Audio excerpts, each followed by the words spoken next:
No dia 15 de junho, o SEMA completa 31 anos, unindo corações. Agradecemos a querida irmã Maria Angélica e sua equipe pelo amparo e proteção a cada coração amigo dessa Casa de Jesus. E para comemorar essa data tão festiva, teremos na própria segunda-feira, dia 15 de junho, às 20 horas, uma palestra com a nossa querida presidente Vera de Marcilac. Nesse dia não teremos aula. Esperamos todos vocês para juntos comemorarmos. Até lá! Parabéns, SEMA! Boa noite a todos, sejam todos muito bem-vindos à casa da irmã Maria Angélica, ainda que de forma virtual, não é? A gente sabe que as atividades presenciais estão suspensas temporariamente por causa da pandemia, mas nós continuamos juntos, reunidos em nome de Jesus, nesses estudos que estão sendo feitos, não é? A gente queria relembrar, já foi falado isso em outros estudos, em outras palestras, nesses avisos que precedem os estudos propriamente ditos, da importância da gente manter a vigilância e a prece, né? Vamos lembrar de Jesus, vigiai e orai, não é? É muito importante para a gente evitar pânico, desequilíbrio, tentando nos manter harmonizados num período difícil para todo o planeta, né? Sabemos disso, é um esforço de cada um de nós, mas a gente se liga aos benfeitores espirituais e eles nos ajudam, com certeza. Jesus, a irmã Maria Angélica, todos os nossos guias e amigos espirituais estão conosco, é uma convicção que a gente tem, tá certo? Vamos dar alguns avisos breves. Primeiro, uma excelente notícia, que já sabem, né? É o aniversário do SEMA esse mês, dia 15, segunda-feira, o SEMA faz 31 anos, isso é muito bom, e a comemoração desse aniversário virtual desta vez, né? A gente vai fazer nessas palestras de quintas e de sábados, temas com as passagens e as parábolas de Jesus, como é o caso de hoje, né? Isso é muito bom. A gente vai aprender cada vez mais sobre tudo que o Mestre Jesus nos ensinou, né? Com relação às doações, a gente queria destacar que nós estamos recebendo doações de, vamos lá, olha a lista, somente de leite em pó integral, leites NAN 1 e NAN 2 e as cestas básicas, às terças-feiras na nossa sede, de 9 às 15 horas. Eu vou repetir então os itens que a gente está recebendo na nossa sede, terça, 9 às 15 horas. Leite em pó integral, NAN 1, NAN 2 e cestas básicas, tá bom? Qualquer doação é muito bem-vinda. E falando nisso, o nosso imenso muito obrigado a todos que têm ajudado a casa nesse momento tão difícil, né? A gente está recebendo bastante ajuda financeira, de doações, mas é muito importante que a gente continue ajudando, todos nós, né? Todos nós. A casa, como todos nós, né, estamos passando por dificuldades, a gente precisa manter o salário dos nossos funcionários, as doações de cesta básica para tantas famílias assistidas. Então, junto com o agradecimento, vai o pedido para que continue a colaboração nesse período aí, firmes, né? Firmes e fortes para manter essas atividades, salários e cestas básicas bem, não é? Bem, a gente lembra que nós não temos recursos de cantina, livraria e brechique, tá? São três núcleos que nós recebemos receitas, né? Nós temos as receitas e no momento, sem as atividades presenciais, nós estamos sem essas receitas, tá ok? A gente vai fazer o preparo hoje, continua sendo nesse livro, Minutos de Sabedoria, é do Carlos Torres Pastorino. A gente tem feito aos sábados esse preparo e hoje nós vamos falar do capítulo 7, tá? Vamos então à leitura, vamos lá. Embora sozinho, continue a caminhada. Se todos os abandonarem, prossiga a sua jornada. Se as trevas crescerem em seu redor, mais uma razão para que você mantenha acesa a pequenina chama de sua fé. Não deixe sua luz se apague, para que você mesmo não fique em trevas. Ilumine com sua luz as trevas que o circundam. Então, essa mensagem do Pastorino, primeiro, fala sobre ficar sozinho. A gente se sente sozinho, não é? Muitas vezes, mas nós não estamos sós. Estamos com a espiritualidade nos apoiando e nos apoiamos uns aos outros, né? E aqui fala muito da luz, né?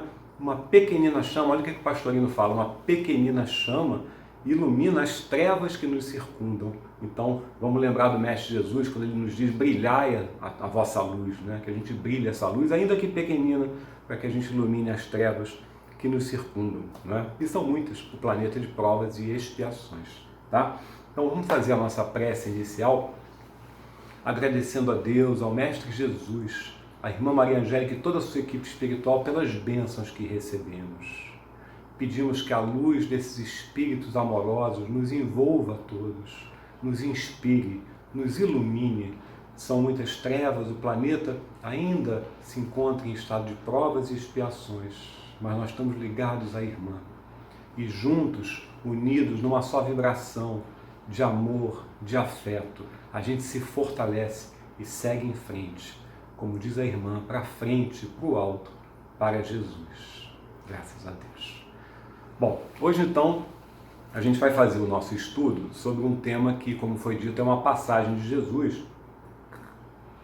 E essa passagem é a da mulher hemorroísa. Muitas traduções falam da mulher hemorrágica, aquela mulher que sangrava há anos quando encontrou Jesus, né? E tradicionalmente, no mês de junho, que é o mês de aniversário da casa, a gente faz uma série de palestras sobre o centro espírita, né? Nosso papel no centro espírita, que é um tema muito constante, né? Nós frequentamos, trabalhamos, estudamos nos centros espíritas. Ou alguns, os internautas que ainda não têm acesso, estão começando agora, estão todos convidados, né, a frequentar o centro espírita. Então, de alguma forma, as passagens de Jesus também nos fortalecem para que a gente possa trazer para o centro espírita tudo que nos enobrece, tudo que nos leva para frente, tudo que nos leva para o alto e para Jesus, como disse a irmã. Então a gente vai falar um pouquinho dessa passagem do Mestre, fazendo uma alusão a esse contexto do Espiritismo e do centro espírita propriamente dito, mais particularmente falando, né? Então, começar citando o Evangelho, no capítulo 1, não vim destruir a lei, há um espírito que se intitula Espírito Israelita. E olha o que ele fala no item que tem como título A Nova Era. Aliás, abrindo um parênteses, a Nova Era é um lindo título, né? Sempre foi a Nova Era, mas num momento desse de pandemia, de transformação da humanidade, fica ainda mais evidente a importância da gente caminhar para uma nova era que sabemos, os espíritas, que será um mundo de regeneração. E essa transição está em curso, né? Então lá no Evangelho esse espírito diz assim, no final de sua mensagem, né? Moisés abriu o caminho, Jesus continuou a obra e o Espiritismo a concluirá. Simples assim. Moisés abriu o caminho, Jesus continuou a obra e o Espiritismo a concluirá. Não concluiu, mas não talvez a concluirá. Então, o Espírito Israelita, ele está falando das 3 revelações, né? Moisés, Jesus e o Espiritismo. E essas 3 revelações, elas nos trazem a revelações de uma realidade mais elevada. São, na verdade, revelações mais elevadas a respeito da nossa realidade. Talvez seja a melhor forma de colocar, né?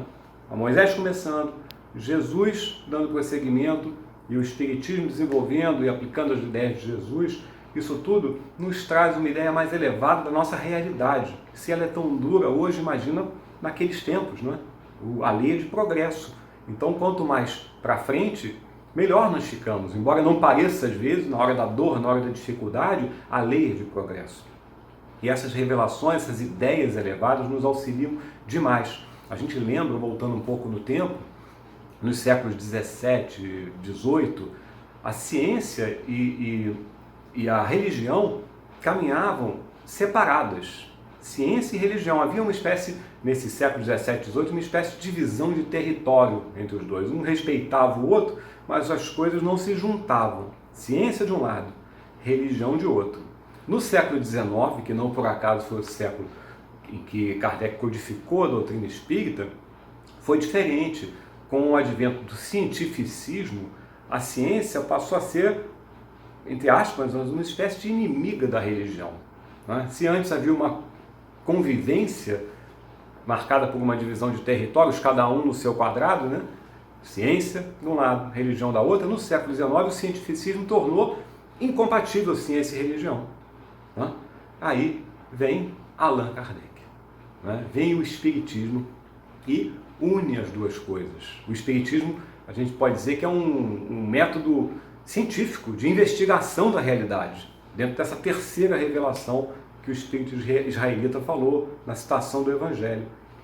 O Kardec faz essa união científica, tem ciência como base, um dos pilares, a união da ciência com a religião, e acrescenta a filosofia. Olha que beleza, os 3 pilares do espiritismo são esses: ciência, filosofia e religião. A ciência, ela responde, ela explica. A filosofia, ela indaga. E a religião, ela transcende. E essa junção forma a base do espiritismo. Isso mostra como Kardec era genial, porque essa codificação da doutrina implica, numa época cientificista, implica dizer que o espiritual, com o advento do espiritismo, deixa de ser sobrenatural. Essa é uma sacada genial de Kardec, aquele espiritual sobrenatural tão criticado pela ciência no início do século XIX. Na segunda metade, as coisas se unem e o espiritual deixa de ser sobrenatural. Quem estuda o Livro dos Médiuns, quem já leu, pretende ler, a gente tem um curso online agora do Livro dos Médiuns, vai notar isso, todas as manifestações espíritas muito bem explicadas, os fenômenos mediúnicos, eles não são sobrenaturais, não há milagre, há uma explicação racional. E por isso que ciência, junto com filosofia e junto com religião, formam esse tripé base do espiritismo, né? O espiritismo, então, só para encerrar essa introdução, ele constrói um modelo sutil, modelo desse mundo sutil, pela descrição dos próprios espíritos. São eles que descrevem, e, portanto, isso é verificável para todos, em suas casas, nos centros espíritas, que são os locais das manifestações mediúnicas, onde são estudadas, onde são praticadas. Não é? Esse mundo sutil tão misterioso, porque antes era um mistério a religião, né?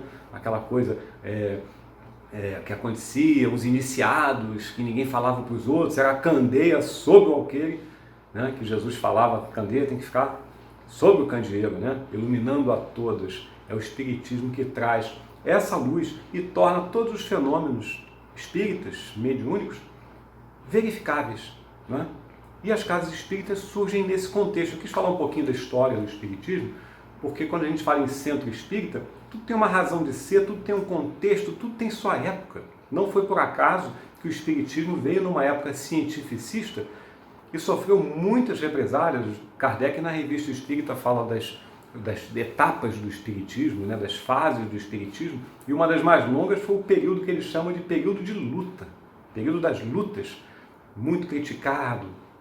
Ninguém acreditava, achava que aquilo era fraude, e esse período de lutas precisou ser superado por Kardec e os espíritas daquela época que levaram essa doutrina para frente. E hoje a nossa responsabilidade, todos nós, continuar levando essa doutrina para frente, porque é a doutrina de Jesus, né?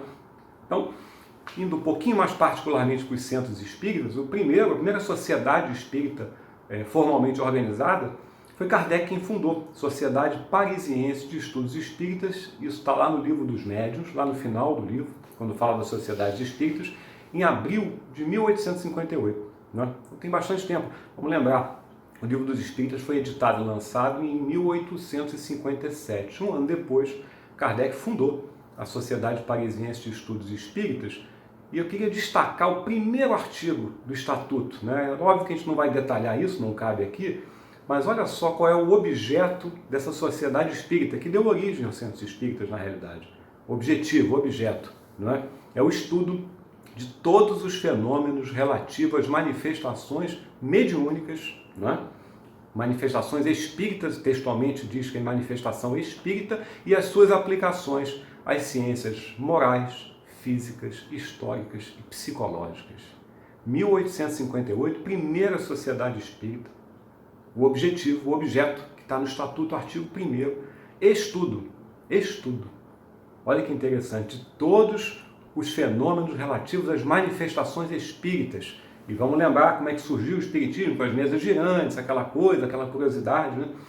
Então, o estudo segue, e as aplicações práticas, que é o trabalho, deixa de ser teoria, é prática, das ciências morais, né? Depois veio o Evangelho segundo o Espiritismo, trazendo a parte moral do estudo, dos ensinamentos de Jesus, né? A parte moral, físicas. Vamos lembrar que a mediunidade é uma disposição orgânica, Emmanuel diz que é luz que brilha na carne. Então, físico, o corpo entra também nisso. Nos estudos, na aplicação desses estudos espíritas, históricas, ciências históricas e psicológicas, o emocional também entra. Né? Então vejam que naquele tempo Kardec já juntou isso tudo, essas dimensões morais, físicas, históricas, psicológicas, tudo no âmbito do estudo. Então é o destaque muito grande do estudo. E diz Kardec, isso está lá no Livro dos Médiuns, que uma sociedade espírita, que a gente pode colocar hoje em dia um centro espírita, não é? Ele será indissolúvel, palavras de Kardec, indissolúvel se os seus membros, frequentadores, todos eles, tiverem confiança mútua e benevolência. Né? Se nós, estamos falando de nós, se nós partilharmos confiança mútua e benevolência, a sociedade espírita, qualquer que ela seja, será indissolúvel. E para isso é muito importante o estudo sério, o desejo sincero, isso Kardec diz também, o desejo sincero de nos instruirmos. E por isso, não por acaso, o céu é uma casa de estudo. Né? As atividades doutrinárias são variadas, temos atividades mediúnicas, administrativas, sociais, claro. É tudo uma questão de organização das várias vertentes da casa, mas o estudo é a base de tudo e o trabalho. Então a gente pode destacar esses dois pilares, o estudo e o trabalho, quando a gente fala de espiritismo, de centro espírita e, sem exceção, todas as passagens de Jesus, todas as parábolas de Jesus têm o estudo como base, e por isso que nós estamos estudando até hoje, mais de 2000 anos depois, e o trabalho, a prática, colocar em prática. A gente não aprende para ter o conhecimento intelectual, a gente aprende para colocar em prática na nossa vida. Daí a necessidade de autoconhecimento fundamental para que a gente possa fazer essa transformação moral de que Jesus e o Espiritismo tanto falam. Né? A gente, quando ouve essa descrição do objeto, artigo 1º da Sociedade Espírita Parisiense, fundada por Kardec, e comparar com o objetivo das casas espíritas hoje em dia, não é muito diferente. Né? Vamos pegar, por exemplo, a missão do SEMA, Centro Espírita Maria Angélica, de uma forma sintética, é uma casa espírita cristã, não é isso? Voltada para o estudo, a divulgação da doutrina espírita codificada por Kardec e o trabalho no bem. Estudo e trabalho, mais uma vez, passando pela divulgação para que outros, cada vez mais, estudem e trabalhem com base nessa codificação bendita da doutrina espírita, amparada pelos ensinamentos do Mestre Jesus. Então vejam, e esse preâmbulo fala do centro espírita porque a gente precisa compreender o nosso papel no centro espírita.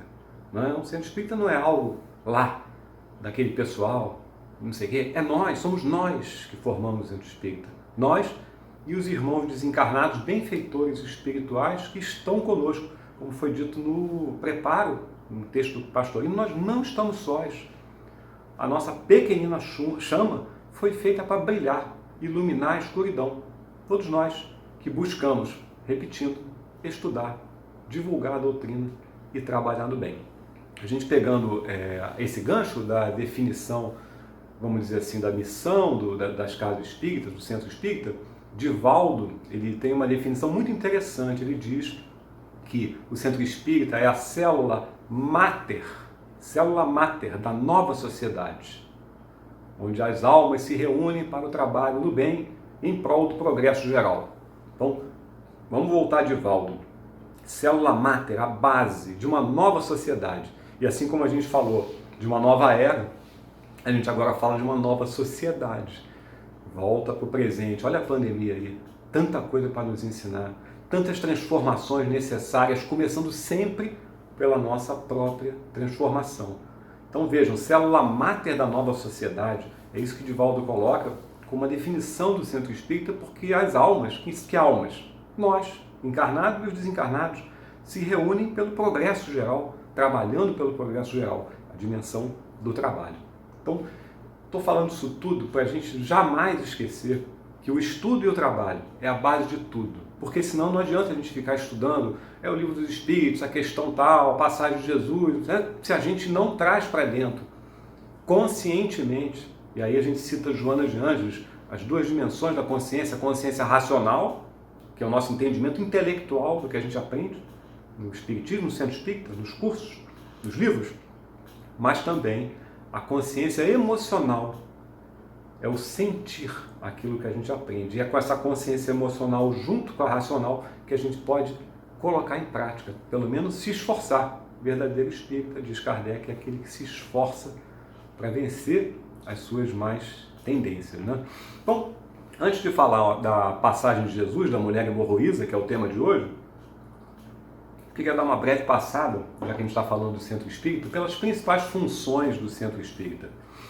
E isso eu vou passar de uma forma didática, assim, a divisão é didática, só para a gente pensar sobre as 4 funções principais. Vamos lá: escola, oficina, hospital e templo. Basicamente é isso. Voltando ao início, é uma reflexão sobre o nosso papel no Centro Espírita e o papel do Centro Espírita diante de nós. Então, a função escola é a mais óbvia. Emmanuel diz que o Centro Espírita é a escola onde se aprende e ensina. Planta-se o bem, colhe-se as graças. São palavras de Emmanuel.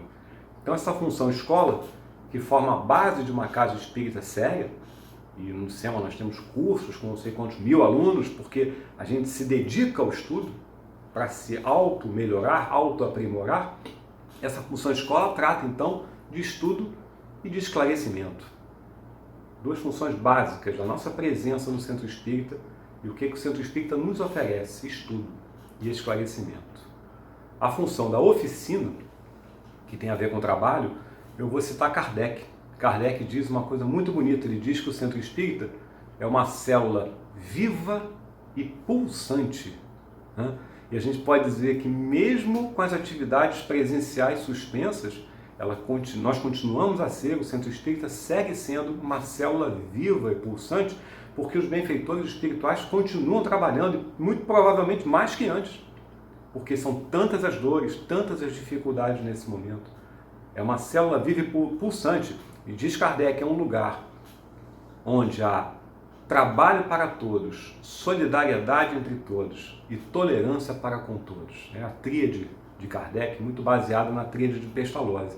No caso de Kardec, trabalho, mais uma vez, solidariedade entre todos, todos se ajudando, e tolerância para com o próximo, né? No nosso estágio evolutivo, a gente pode dizer, grosso modo, que tolerância é amor.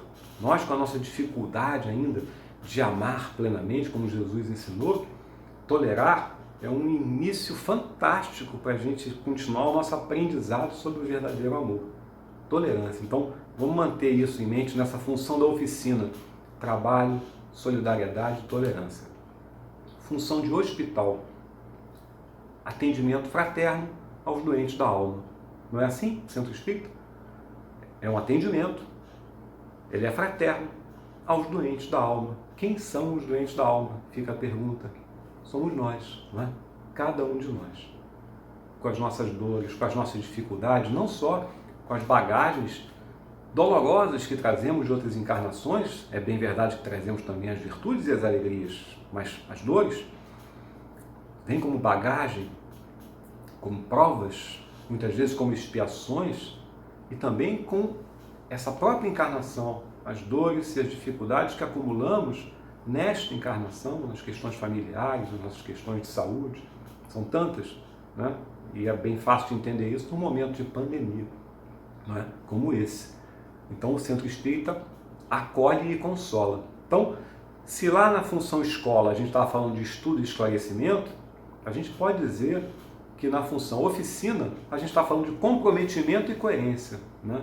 Trabalhar no Centro Espírita é um comprometimento e coerência. O que a gente aprende, a gente busca colocar em prática. O trabalho no bem, de que fala a missão do SEMA, né? E no caso do hospital, 2 funções maravilhosas: acolhimento e consolo. Todos precisamos de acolhimento e consolo. E junto com o consolo vem a esperança que o Espiritismo nos dá. E quando a gente pode, oferece esse acolhimento e consolo ao próximo.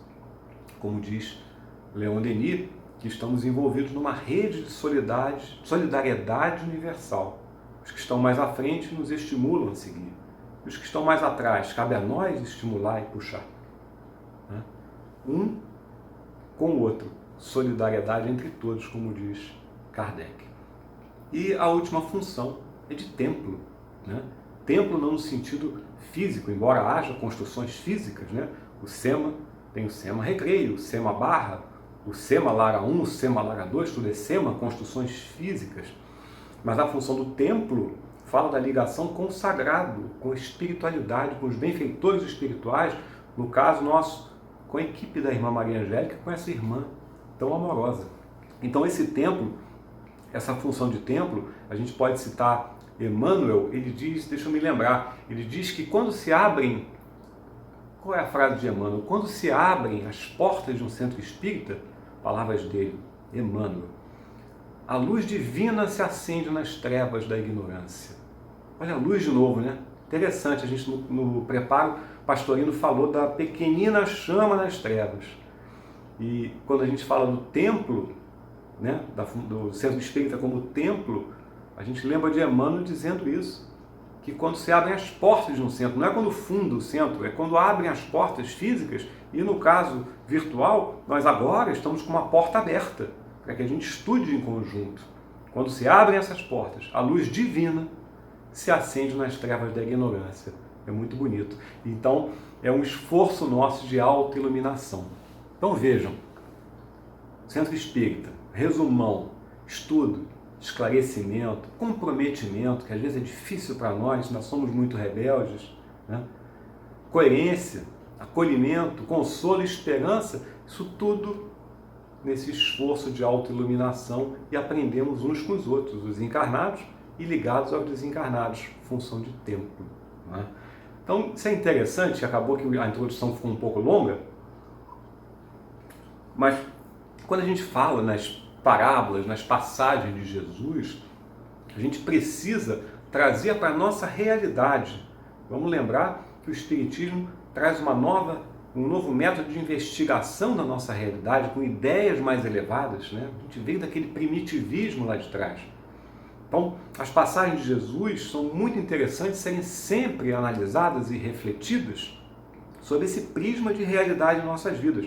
Isso vale para a passagem de hoje da mulher hemorroísa, e agora sim vamos entrar na passagem, compreendendo bem quais são as principais mensagens, qual é a essência dessa passagem. Vamos fazer um resumo primeiro da passagem da mulher hemorroísa. Era uma mulher que sangrava há 12 anos, né? Dizem os textos evangélicos, Marcos cita isso, Mateus também, Lucas também cita essa passagem.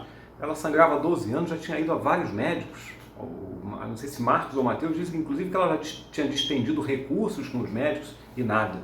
Imagine, 12 anos sangrando sem parar, né? E Jesus, ele estava andando por Cafarnaum, ele estava, na verdade, ele iria atender a filha de Jairo, depois ele curou, é outra passagem, mas ele curou a filha de Jairo, acreditavam que ela estava morta, ela não estava, e ele estava a caminho com um monte de gente ao lado dele, estava indo para a casa do Jairo, lá em Cafarnaum. E essa mulher, que sangrava há 12 anos, tinha ouvido falar em Jesus, né? Ela queria tocá-lo, só que Jesus estava cercado de uma multidão. Essa mulher conseguiu, com muito esforço, encostar o dedo, a mão, ponta do dedo, na chamada borla do manto de Jesus. O que é isso? Jesus se vestia à moda judaica, uma túnica, um manto quadrado por cima, e desse manto quadrado tinham 4 borlas, a gente pode dizer que é um tipo franjas, né? Uma espécie de pompom, né? 4 pontinhas desse manto. Então, ao contrário do que a gente pensa às vezes, a mulher não encostou, não tocou em Jesus. Ela encostou a ponta do dedo na franja de uma manta que estava sobre a túnica que estava sobre a pele de Jesus. E quando deu esse toque, ela ficou instantaneamente curada, na hora. Depois de 12 anos de sangramento, não sei quantos mil médicos que ela foi, ela instantaneamente ficou curada. E aí Jesus falou as palavras que ficaram muito conhecidas nessa passagem, disse assim: alguém me tocou, né? Ela não tocou na pele dele, mas ele falou isso: alguém me tocou.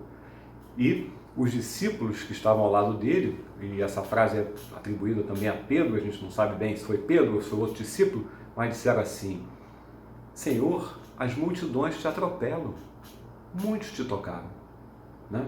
E vamos entender isso. Havia uma multidão em torno de Jesus. Todo mundo se acotovelando. Algumas traduções falam que as multidões te apertam, as multidões te comprimem, te atropelam. Havia muita gente. Como alguém me tocou? Os discípulos foram na racionalidade. Muitos te tocaram, mestre. Não é? E aí Jesus falou também a sentença muito conhecida: saiu de mim uma força.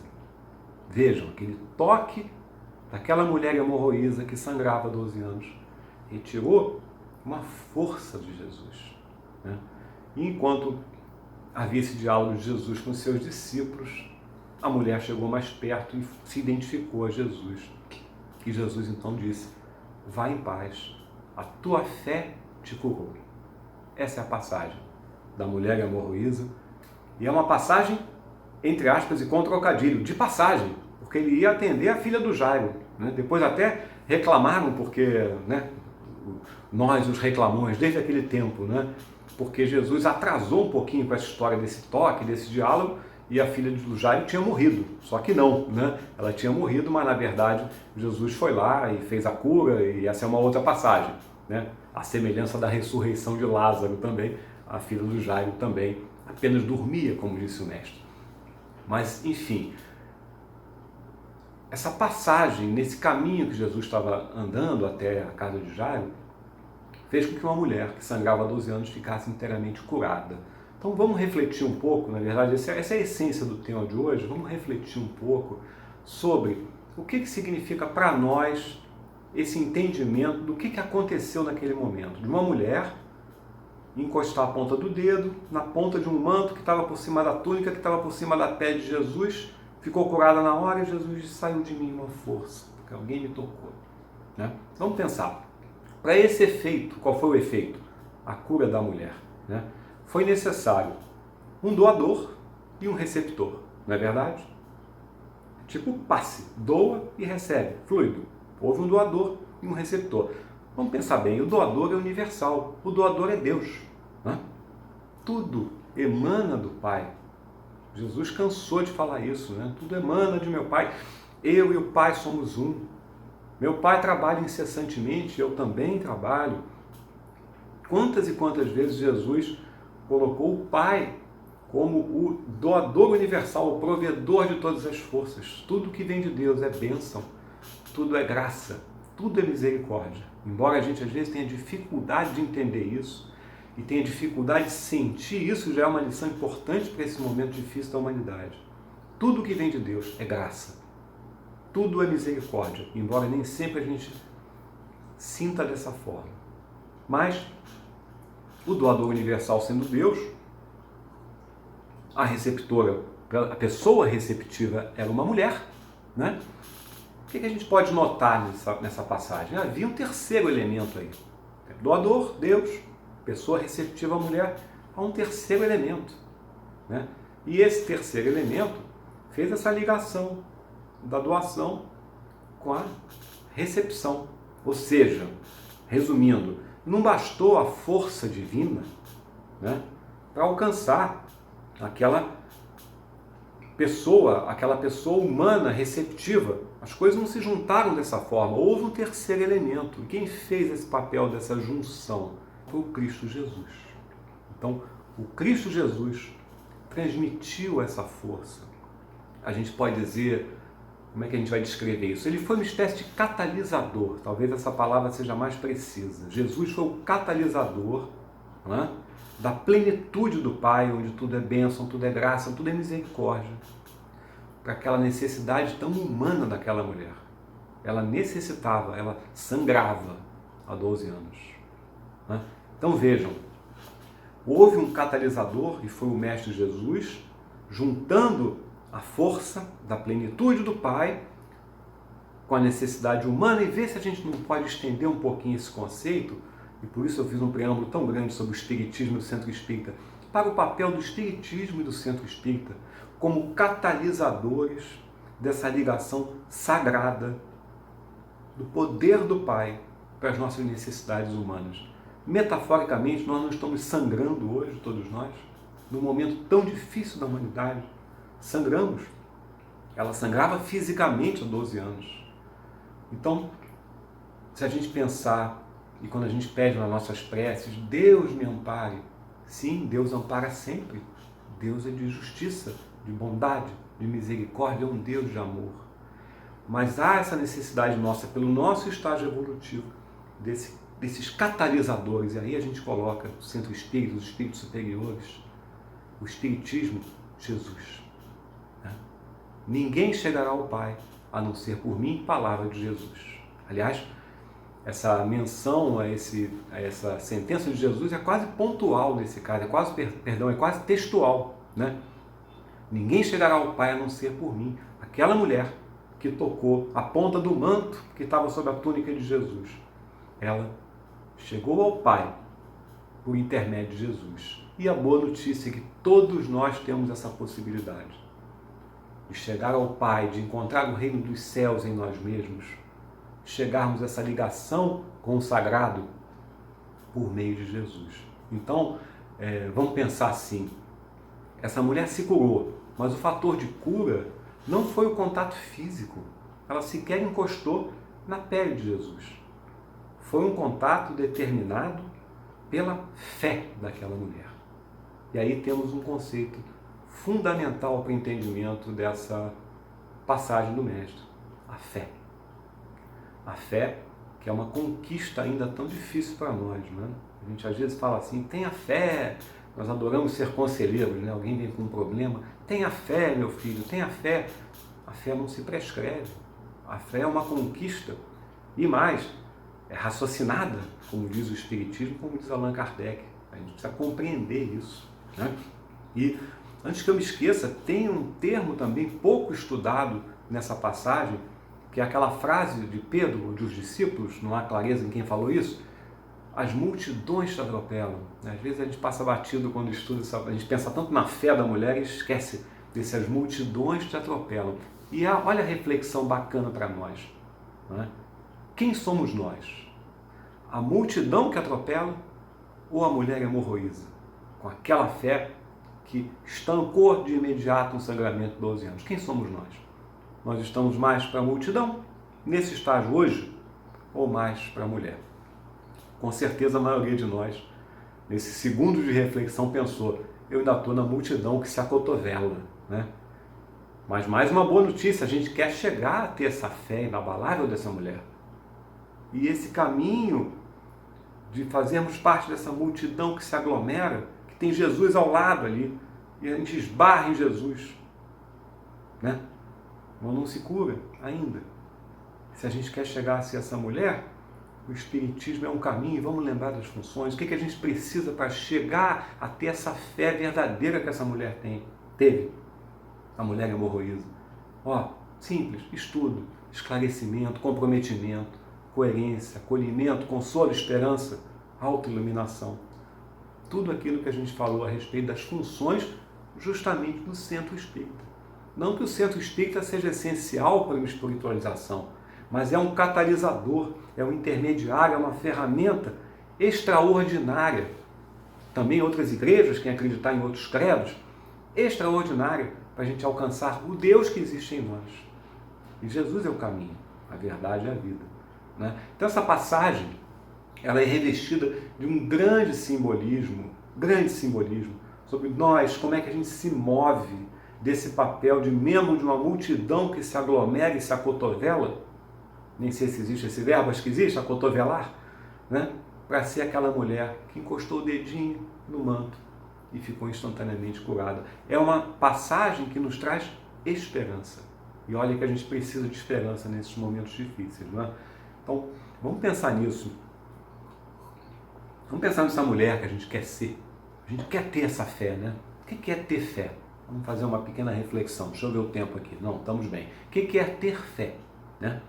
Ter fé não é a gente aceitar como verdadeiras as palavras dos outros, simplesmente. Não é. Isso é dogma, né? Que a gente vem, às vezes, de séculos, aqueles dogmas do catecismo. Não. O Espiritismo tem um conceito diferente de fé, a fé raciocinada. A gente tem fé, a gente está apto a ter fé ou a conquistar essa fé porque a gente compreende, não é? Vamos lembrar Kardec no Evangelho, sem a luz da razão, desfalece a fé. Então, a fé embora o Espiritismo traga ela como uma fé raciocinada, ela precisa também ser sentida e trazida para o seu emocional. Às vezes a gente confunde um pouquinho. Fé raciocinada parece que é só entender racionalmente a fé e pronto, já tem fé. Não. A gente precisa raciocinar, entender e precisa conquistá-la. E para isso a gente tem que caminhar por todo aquele trajeto das funções do centro espírita. E por isso que a gente volta a falar da importância do centro espírita para a nossa vida. Seja de forma presencial ou de forma virtual, como é o momento. Sigamos nas preces, sigamos na ligação com o alto, Maria Angélica segue nos abraçando, os espíritos seguem trabalhando, isso nos dá uma confiança muito grande do nosso fortalecimento e total condição e recurso para superar essa fase bem. E mais, ajudar o outro. Né? Então, quando a gente fala na mulher hemorroísa, a gente pensa logo na fé. E a gente busca essa fé. O que é ter fé? O que é crer? Né? É sair, é renunciar desse nosso eixo horizontal, a gente fala muito isso, do mundo material, renunciar a esse ego, né? E buscar essa ligação vertical com o Pai do Sagrado. Talvez seja aí mais um papel do centro espírita e mais uma reflexão dessa passagem, sair do material. Não que isso não seja importante, a gente tem que viver como vive o homem no mundo, isso é dito no Evangelho, porém, tomar as nossas decisões como espíritos que somos, buscando essa espiritualização, essa ligação com o sagrado. É a mudança do eixo material, que não nos traz felicidade, embora necessário para a nossa vida nesse estágio, e buscar a verdadeira felicidade na ligação vertical com o Pai. Isso é ter fé. Essa mudança de eixo, horizontal para vertical, é talvez a mais precisa definição sobre a fé verdadeira, raciocinada, sentida, a fé inabalável de que trata o Espiritismo, ou seja, a fé daquela mulher hemorroísa ou hemorrágica, como algumas traduções a descrevem. Né? Mas há um outro aspecto aí, que é muito ligado à situação nossa de hoje. Jesus saiu dele uma força, né? Essa força alcançou a mulher que ficou curada. Jesus cuidou daquela mulher. Havia uma multidão e nenhum foi a ele para ser cuidado ou curado. Ninguém. Nós não fomos a ele. Vamos lembrar mais uma frase de Jesus. A gente vai falando, refletindo e vai lembrando das frases, dos ensinamentos de Jesus, porque se a gente aprende, entende, compreende, assimila o que Jesus nos disse, nós vamos certamente rumo à felicidade. O que Jesus disse? Vinde a mim, todos vós que sofreis e estáis sobrecarregados, eu vos aliviarei. Vinde a mim. Aquela mulher foi até ele para ser cuidada. Né? Ela sofria, estava sobrecarregada. E nós? Sofremos, estamos sobrecarregados? Pergunta para a resposta individual. Estamos indo até Jesus? Será? Ou estamos só nos acotovelando próximos a Jesus? Né? Essa talvez seja a principal mensagem dessa passagem. Em que estágio estamos? Aonde queremos chegar? E como chegaremos? E para isso o Espiritismo e o Centro Espírita são excelentes caminhos, né?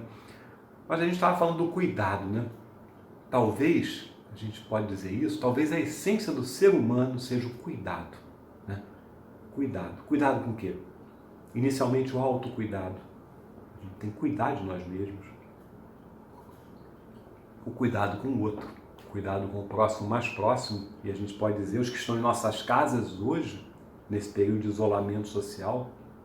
Cuidado com aqueles que necessitam. Cuidado com o planeta, né? Pobre do planeta, tão descuidado, tão sofrido o nosso planeta, né? A gente tem esse novo paradigma da sustentabilidade. Isso não é conversa, nada para inglês ver, para boi dormir, aquelas expressões. Não, a sustentabilidade existe. Nós no SEMA temos uma área de sustentabilidade e todos precisamos ter empresas e instituições para que no Centro Espírita isso seja praticado e não só entendido ou estudado. Cuidado com o planeta, né? Cuidado com os excluídos. Né? Que excluídos? Todos aqueles que são discriminados por suas etnias, por seus credos, por questões de gênero. É necessário esse cuidado com o próximo. Essa passagem nos ensina isso também. Mas precisamos ir até Jesus. E nessa reflexão do cuidado, aliás, eu ia falar outra coisa, mas estou lembrando de uma história sobre o cuidado que vale a pena a gente relembrar se tiver tempo. Estou com um reloginho aqui, tem tempo ainda, tem 5 minutinhos. É uma história que se passou com uma antropóloga americana chamada Margaret Mead, que viveu no século XX. É rápida, é uma história rápida, que diz o seguinte: ela estava dando aula, era uma emérita professora, e um dos alunos, ela era antropóloga, né, perguntou para ela: professora, qual foi o primeiro sinal de civilização? Primeiro. E toda a turma ficou esperando a resposta dela, imaginando um anzol, uma panela, uma pedra de amolar, alguma coisa assim, né? Aquelas coisas que se acham de antigamente, primeiro sinal de civilização, todo mundo imaginou que fosse isso. Mas não, olha a resposta dela. O primeiro sinal de civilização foi um fêmur, o osso da perna, da coxa. Encontraram um fêmur, naqueles tempos idos e vividos, tempos imemoriais do passado, um fêmur quebrado e cicatrizado. Palavras da Margaret Mead. E vejam, vamos pensar bem, isso foi ela que disse. Os animais, quando quebram uma perna, morrem, porque não vão ter como ir até o rio beber água, não vão ter como fugir dos predadores. A fratura de uma perna no animal significa a morte. Não é? Mas o primeiro sinal de civilização, segundo Margaret Mead, foi um fêmur humano quebrado e cicatrizado. E um fêmur não cicatriza rápido. Então, concluiu a Madame Mead, ela disse o seguinte: nesse primeiro sinal de civilização, aí está o cuidado. Para aquele homem primitivo sobreviver, foi necessário que alguém cuidasse dele, porque com o fêmur quebrado ele fica limitado em seus movimentos, imobilizado. Então alguém cuidou daquele homem, alguém deu de comer àquele homem, alguém confortou aquele homem. Então o cuidado está presente nos primórdios da civilização. E ao longo do tempo a gente foi se perdendo aqui e ali, esquecendo da importância desse cuidado, né? Então vamos pegar essa história tão antiga para refletir como estamos cuidando dos outros e como estamos sendo cuidados, né? O cuidado, talvez no cuidado, a gente tenha os princípios, os valores, as atitudes do bem viver, da famosa felicidade que a gente tem tanto quer alcançar por esse eixo vertical do sagrado. O cuidado faz parte dessa ligação com o sagrado. Talvez a gente possa dizer que o cuidado ele pode servir como um novo paradigma dessa civilização pós-pandemia, né? Talvez essa pandemia tenha vindo porque a gente está cuidando pouco de nós mesmos, do outro, do planeta, dos excluídos. Então, quem sabe essa, vamos chamar assim, entre aspas, essa ética do cuidado possa prevalecer como aprendizado para nós nesses tempos tão difíceis, e com isso a gente ter um paradigma novo nessa civilização diferente. Porque não há como sair de uma situação como essa da mesma forma. Alguns falam assim: vai tudo voltar como antes. Não vai. Como vai ser diferente ainda não sabemos. Veremos, mas que será diferente, será. E se aprendermos a lição, será melhor, porque a lei é de progresso. Olha mais uma vez aí essa lei divina e natural do progresso, nos alimentando a alma, nos dando esperança, não é? Então, já finalizando, vamos fazer uma síntese assim, né? A gente falou do espiritismo, a gente falou do centro espírita e das suas funções, da passagem de Jesus com a mulher hemorroísa, e vamos destacar então essas duas dimensões da fé e do cuidado. A fé, que é uma conquista individual, dá um trabalho danado, mas é muito bom trilhar esse caminho da fé, raciocinado, como diz Allan Kardec. E o cuidado que a gente pode implementar já, hoje. Cuidado conosco, com o próximo, com o planeta, sustentabilidade, e com os excluídos. A gente está aí com episódios gravíssimos de racismo, justamente pela falta de cuidado, né? A gente está vendo nos Estados Unidos e tal. O que foi aquilo? Falta de cuidado. Então, se a gente ficar com esses conceitos de fé e de cuidado, a gente vai estar mudando de eixo, do horizontal, material, mundano, o rame-rame, as contas. A gente tem que pagar as contas dos boletos, sim, tudo isso. Mas a gente só vai ser feliz quando a gente fizer isso tudo no horizontal e se elevar. Se elevar significa espiritualizar. E nós temos, isso é muito bom a gente ouvir, nós temos o Evangelho de Jesus. O Evangelho de Jesus, o Evangelho segundo o Espiritismo, nos traz essa confiança que a gente vai chegar lá. A gente usa, ainda de forma limitada, o Evangelho. A gente às vezes usa o Evangelho apenas como um manual de conduta, e ele define comportamentos. Mas não é só isso. O Evangelho de Jesus, ele é um código de transcendência, é um código de iluminação. É um código que nos permite nos elevarmos ligados ao sagrado. A gente acredita nos preceitos do Espiritismo, quem tiver outras religiões, ótimo, espiritualizar-se. Talvez essa seja a mensagem da pandemia. Espiritualizem-se.